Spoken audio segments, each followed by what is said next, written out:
Hey there everybody, it's Nathan Cool with Surfer Magazine, and I wanted to give you an update on what's happening across the Pacific and what could be bringing us some decent surf here over the near term and also over the long range. There's a lot of good news that's happening now. We are in spring, it is a time of waiting, but things are starting to happen and all for the better. So we've got some southern hemisphere swell that's on our way, and you might have seen some of this in my reports recently on Surfer Magazine. If not, you can go to surfer.com, go to forecasts, and I'll be under Southern California.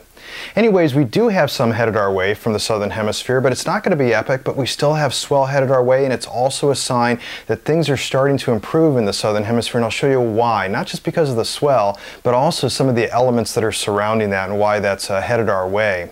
Also, some great news on the horizon for what could then be a decent summer as we start looking toward the southern hemisphere swell season coming up, and then transitioning to what could be then somewhat of not necessarily an epic winter, but a good winter for surf and possibly also rain headed to Southern California as well. That's a long ways out, but we're starting to see good signs of it as the trend continues to follow along the course of El Nino. Before getting to that though, I wanted to once again give a big thanks to everybody who's purchased my latest book, Surf, Flood, Fire, and Mud. As you know, this has been a 2-year project that analyzed hundreds of different models. It also was a lot of data mining to get everything together, and it tells the story of some of the biggest waves ever surfed, but then what happened is some of the devastation that followed because of the same climate patterns and weather patterns that were causing some of the biggest surf events we've seen over the last few years. So this new book ties that all together. You can get a copy of this on Amazon.com. There's a link to this in the description for this video. And once again, thank you everybody for buying a copy of this who have, and also the great emails that I've gotten concerning this book,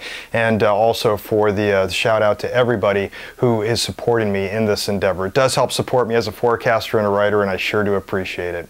Anyways, without further ado, let's take a look at what's going on right now to send surf, weather, and waves our way.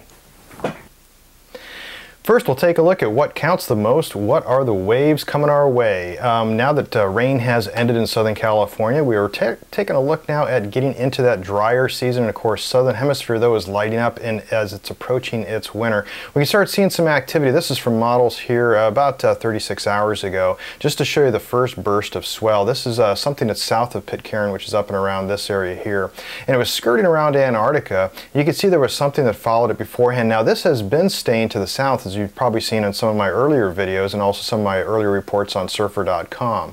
As we move the models forward in time, we can see that there's not a lot of northward progression on that, but watch what's happening to the west of it. Another burst grows, and it doesn't really move very much to the north, the direct swell towards Southern California, but it is still big enough to do that. So more swell would be headed on our way, and the timing for that is early next week. And once again, for all the details on size, timing, direction, periods, all that type of stuff, check out my report on surfer.com. As we move the models more forward in time, we can see that there's even more activity behind it. It's not really getting a northward nudge, but we're getting activity. We're getting large storms. That one right there has over 40-foot seas in its center.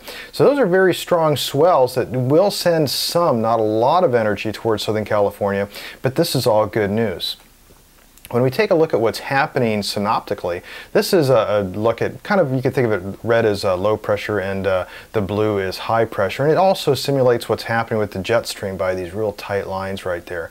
And you can see, as compared to previous videos where we were seeing a lot of high pressure blocking here in the southern hemisphere that was holding the jet stream very far to the south, well, that's starting to lighten up. You can see a northward trend that's starting to happen off Antarctica. As we move the models forward in time, you can see that trend wants to continue. So that's not bad news for storms that would be breaking off Antarctica and then moving toward Chile as they get a little bit of a northward nudge north. Now the other thing though to watch, let's back up a second and look around what's happening. Another ideal storm formation swell window for Southern California, and that's to the east of New Zealand. So we get a lot of storms from that area, and it also provides a better swell angle for a lot more of the south and southwest facing breaks in Southern California and also for Northern California as well. So when we move the models forward in time, we can see that there's still some high pressure blocking in this area. A lot of that blue is still down there. Storms coming out of the Indian Ocean toward the Southern Ocean, they're starting to get blocked by that, more so though guided toward the south. But as we move the models more forward in time, we can see that that high pressure starts to dissipate. And that's good news in that there's not really a whole lot of strength there. In other words, we want the jet stream to be somewhat lackluster, and when there's bends in it, then of course that can drive storms northward to send more swell our way. So this is very typical during a La Nina year, and we're in La Nina right now, and I'll get to that in just a second to show then how that will change. And of course, some of that also on the effects of La Nina and El Nino are described more in my book. But when we take a look as we move the models even more forward in time, there's not a whole lot of high pressure blocking in any location around those very southerly latitudes. So that's really good news as we start progressing through spring and start entering our southern hemisphere swell season in Southern California. Taking a look at the northern hemisphere, a little bit of something's headed our way. This has been the storm of interest here lately. It looks like it is peaking today, or at least over the next 48 hours as we move the models forward in time. The problem with this, though, is if you watch it as it progresses, it's moving primarily south. We need these storms to move west. There's a little bit of westward progression, but not much. But some of this will meet up with the swell coming our way from the Pitcairn region early next week. So more on that once again on my report on surfer.com. Hawaii will be seeing a lot more of this. You can see the islands down here as that will be directed more towards that region. So they will be seeing some definite swell out of that. But as we move the models more forward in time, there's just not a lot of activity. A little bit of something out of the Western Pacific, but it's not big enough to really send us any swell. But this is to be expected. This is the season of change right now as we enter into spring. So looking at the weather and how that's going to be affecting some of our winds and conditions over the next couple weeks, we can see that we've got that storm now that's been passing to the east. It brought a lot of rain to our region, snow to the Sierras. The one that brought rain is actually farther to the east. This one brought snow to the Sierras here over the weekend, a little bit of snow. Anyways, we've got that high pressure moving in, so things are starting to improve. A little bit of a Santa Ana kicked up, not much. That high pressure, though, kind of stays as a somewhat minor dome bulge kind of over Southern California. You can see that storm over here that would eventually bring swell our way. But there's really nothing, though, that shows that the jet stream would lower far enough south to really start guiding rain-making storms our way. Along with that then means that there's less likelihood for winds to really kick up and be all that strong over the near term. We'd have usually those storms in around springtime start riding the coast. A little bit of something here, a little bit of vorticity, but nothing real severe as far as winds over the near term. By the looks of it, maybe not over the long term until we start getting toward about the 6th, possibly 7th of April. And that's when we start seeing a trough of low pressure that could then push toward our region. And that starts bringing a few things into question, but that's on the long range, and so I'm not worried about that really right now as far as conditions are concerned.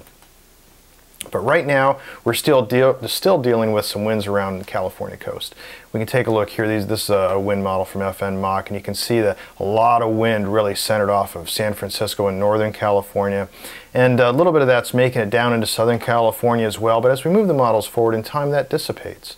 So we're taking a look at some really fairly good conditions as we start getting into the weekend, although there will be an onshore flow come into play as that high pressure breaks down, but still not a whole lot of wind issues. Some stuff, though, starts kicking up late in the weekend. This is Sunday, and we can see winds starting to kick up off Point Conception in the Central Coast.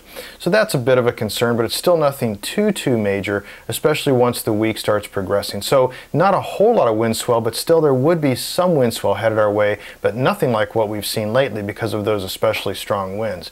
But when we start getting really far forward in time, this is when we start getting into question about the 5th to 7th time frame from that storm that would be approaching possibly. Probably wouldn't bring rain our way, but you can see that a lot of winds could be kicked up not too far off our coast. And of course, if that approaches even closer, then we could be looking at wind swell and also some wind issues as well. The winds also have caused an upwelling, so we are looking at lower water temperatures, and this is off the buoy in the Santa Barbara Channel. And you can see that temperatures have been declining, but that's not too terribly much of a decline. You can see at a peak it was about 56.5 degrees. They're about 4 degrees lower. They've been jostling back and forth. As those winds lighten up, upwelling then relaxes, and then warm water's able to come back in again. But for right now, we definitely have some cooler waters because of that recent wind fest. So taking a look at the weather, though, this is precipitation, and when we start moving those models forward in time, there's not a whole lot headed our way. Why? Because we keep this high pressure dome. You can see these little H's that'll keep popping up everywhere around Southern California, and that's keeping rain away from us. But as we start getting closer, though, you can start seeing toward that 5th and 6th time frame, here's that band of rain. As it starts approaching the region, it starts to get kind of close to Southern California. Could it come ashore? Probably not by the looks of it, and it is going to probably get close, but once again, high pressure to keep it away, but it's something to have to be keeping an eye out for, because even if it does keep rain to the north, winds could be a concern. But looking at the longer range, this is quite an interesting thing. We've seen how La Nina has been progressing. We've been in a La Nina now for a little while over this winter. We still see some temperatures, but this is going back to November. As we start moving that more forward in time, you can see how that's been waning. So this is December time frame. We get into January, it's waning a little bit more. And look what happened here just recently. As we started to get into February and into March, we started seeing La Nina fading a little bit. With the waters were starting to warm up, then off Peru. So this is as we started getting into March. So that's not too bad as a fading La Nina is concerned. In fact, this would be considered more of a neutral state. And where we are right now says that we are in a neutral state. And this is where we are right about here, where this is starting to go up. And this dashed line here, that's kind of the average. It's actually the mean of all these various model runs trying to show what's going to happen with La Nina, what's going to happen with El Nino.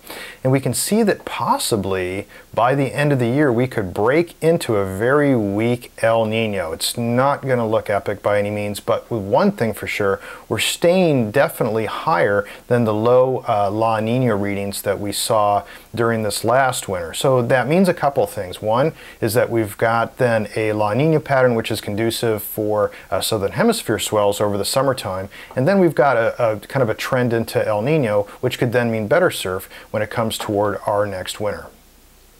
So things are starting to look up a little bit. The wind fest is done for the most part. There's always still a good chance of getting some onshore winds, some northwest winds and further upwelling during the spring around the California coast. But the rain pretty much looks like it's gone, so what we've gotten for drought relief looks like that's probably going to be about it. Except for when we get into Northern California and the Sierras, there's still a good chance of seeing more weather come up to that region. Southern California, not so much. Looks like we're going to have some type of dome of high pressure over the region for quite some time. When it comes to the surf, though, Southern Hemisphere models are definitely showing some increased activity and a trend toward a more conducive pattern that would allow then storms forming during their wintertime to start drifting north, or at least gain enough strength to start sending swell our way. And of course, being in a La Nina state means that we might not have that strong of a hurricane activity season in the eastern Pacific, probably more so in the Atlantic, and for reasons I describe also in my book, Surf, Flood, Fire, and Mud, when I talk about Hurricane Harvey and some of the other surf patterns that revolved around some of these bigger storms.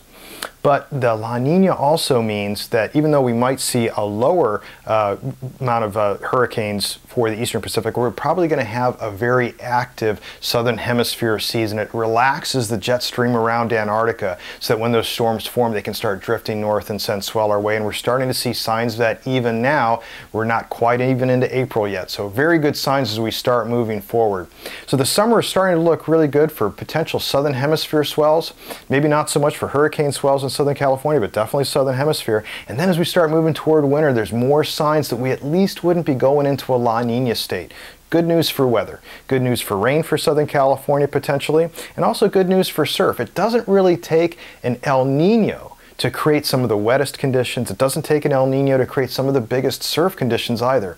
And not to keep talking about my book, but these are things that I also detail and show why over the years some of the biggest wave and swell events and some of the biggest flooding events and also the most catastrophic storm events were related to years that were outside of El Nino and outside of La Nina, and why that also occurred. So we're taking a look at that potential of definitely potentially good surf through the rest of the year, at least in relation to what we saw over what seemed like kind of a dry spell during this winter for the most part.